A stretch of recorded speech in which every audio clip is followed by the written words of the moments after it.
Howdy. Do your hips ever feel stiff while you're out walking? Or do you ever wake up in the middle of the night because they just ache? If so, you're not alone. At 67, my hips complain sometimes too. And just like with our knees, our hips often feel stiff because we sit so much. We sit in our cars, we sit at the table, we even sit in the evening just to relax. And while that sitting might feel good in the moment, our hips often pay the price later on. Today, I want to share 3 simple hip exercises that are helping me to feel steadier while I walk, whether it's my morning walk or just movement throughout the day. And here's something interesting. Taking better care of our hips actually reduces the strain on our knees too. So if you watched my recent knee video, this is a perfect follow-up. And if that sounds helpful, come and join me. I'm Cindy, and this is Growing Again. Before we begin, I am not a professional. I'm not a doctor. I'm not a physical therapist. I am simply a 67-year-old woman working with the body I've got and learning to take better care of it. These gentle movements are for basic aging hips. No muscle tears or fresh injuries. If something hurts in a sharp or a serious way, it's always best to check with a professional. But here's something I really like. It's perfectly normal for us to feel a little bit of discomfort when we first start moving again. And why do I like that? I like that because it's a sign that our bodies are responding as they should to these gentle movements. We're going to be starting close to a nice sturdy chair for some extra support. We're going to move slowly, keep things nice and simple, and only do what feels right for you. And after all of my talk about sitting too much, that's exactly where we're starting. Sitting. Ready? This first exercise is kind of like a warm-up for the hips.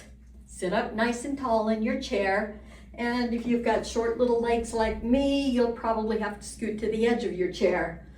You can hang on to it for a little bit of support. Keep your feet right under your knees, and then march, march, march, march. It's that simple. That's all it is. Marching as you sit on a chair. I try to do this for about 20 seconds, multiple times throughout the day. Again, use it as a little reminder. Every time you sit down, march, march, march. Simple exercise, but the benefits can be big. If even something like this is a little too much, you don't have to lift your legs very high at all. Try lifting just your heel up off the floor.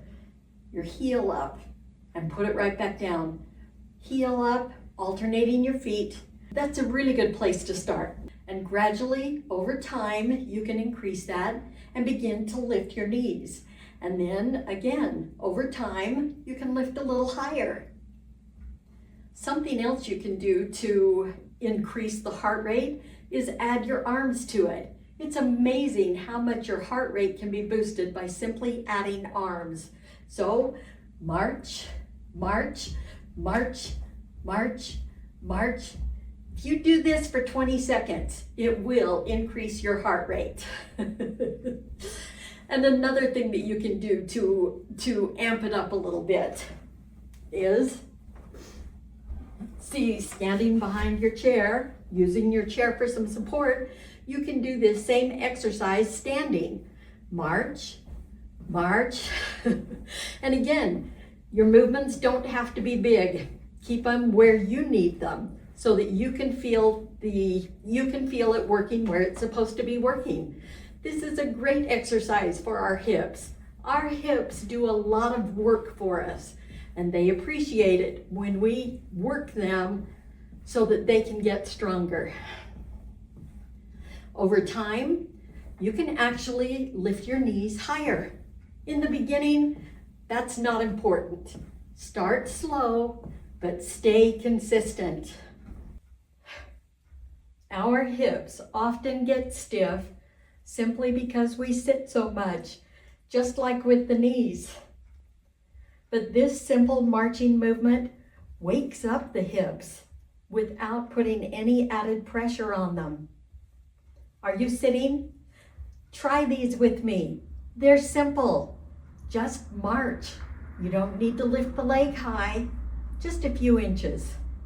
It is fun. March, march, march.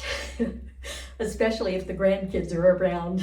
Now this next exercise targets muscles that keep us steady when we're walking. When they get weak, not only do they affect the hips, but the knees, and even our balance can be thrown off. Standing next to your support, we're going to work these outer hips. And you want to just stand nice and tall, feet about hips width apart. And we're going to start by putting all of our weight on one leg. I'm starting with all of my weight on my right leg. And then gently move your left leg out to the side and bring it back in. Keep the movement nice and controlled. And again, it doesn't need to be very high. Just a few inches is enough. Out to the side. Try this, say, 8 to 10 times. And then switch to the other leg. Put all of your weight on the other side now and lift out to the side. Lift, lift, lift. It's that simple. Working the outer hip muscles are important because they do keep us steady for walking or gardening. They help with walking up and down stairs. When we strengthen hip muscles, we take some of the pressure off of our knees as well as our lower back. If even this exercise feels like it's too difficult, start by simply touching your toe out and pull it back. Touch your toe out and pull it back. Start where you are.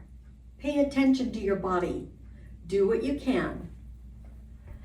Now this last exercise might be the most practical one of all because it's a movement we use every single day, whether we realize it or not.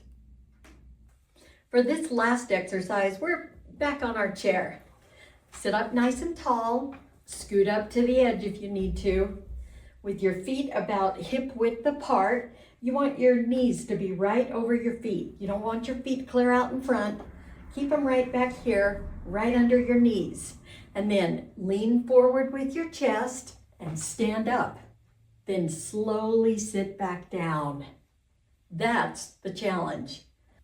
Stand up and slowly sit back down.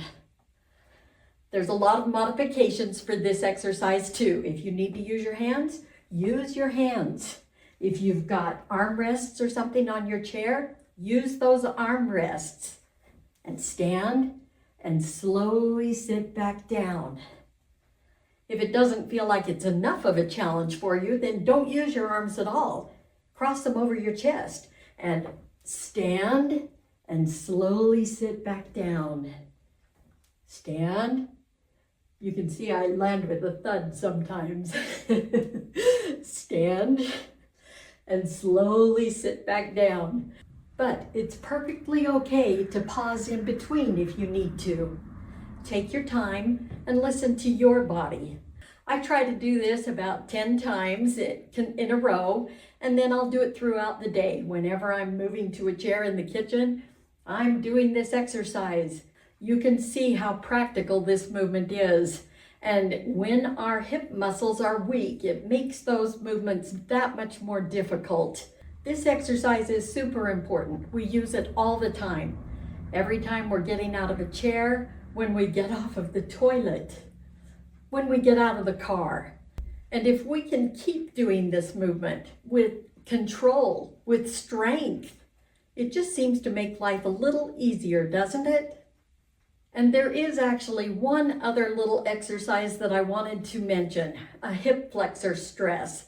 I would imagine you have all heard of the hip flexor. That's that muscle that runs right here. And the more we sit, the shorter that muscle gets. And then when we stand up and start trying to move around, we really feel it because it pulls on that hip flexor muscle. So that's another one that should be done pretty regularly. So with one foot in front and the other one reach way back. Again, use your support, but you want to feel the stretch. You want to stand up straight, hold your body up straight, and feel the stretch right here in this hip flexor area. That's where you want to feel the pull. And if it's not pulling enough, put your leg back a little farther and lean into it some, so that you get a good stretch right there in that hip flexor. Don't forget to do the other side. One leg back behind the other, stand up straight. That's when you'll actually feel that pull even more, as if you stand up straight. And again, if it's not enough of a pull, put the leg back a little bit further and lean into it till you feel a good stretch in that hip flexor. One of the main reasons I love all of these simple exercises is because they can be done anytime, anywhere. I like to try and incorporate these simple movements into my daily activities. Well, that's it. 3 simple hip exercises and a bonus, a hip flexor stretch. All of these can be done right in your own home, and you don't need anything more than a sturdy chair and a few minutes out of your day. Our hips do a lot of work for us. And just like with our knees, if we stop using those muscles, we will slowly lose the strength. But the encouraging part is this: little movements done consistently can make a big difference on how confident and steady we are when we're walking, or gardening, or just making it through the day. This video is part of my ongoing Growing Stronger Again After 60 series. I'm learning to appreciate and take better care of the body I've been given so I can stay active and remain independent. If you haven't seen my recent knee video, I'll link it down below so that you can, because frankly, strong hips and strong knees work better together. Thank you for being here. I'll see you next time.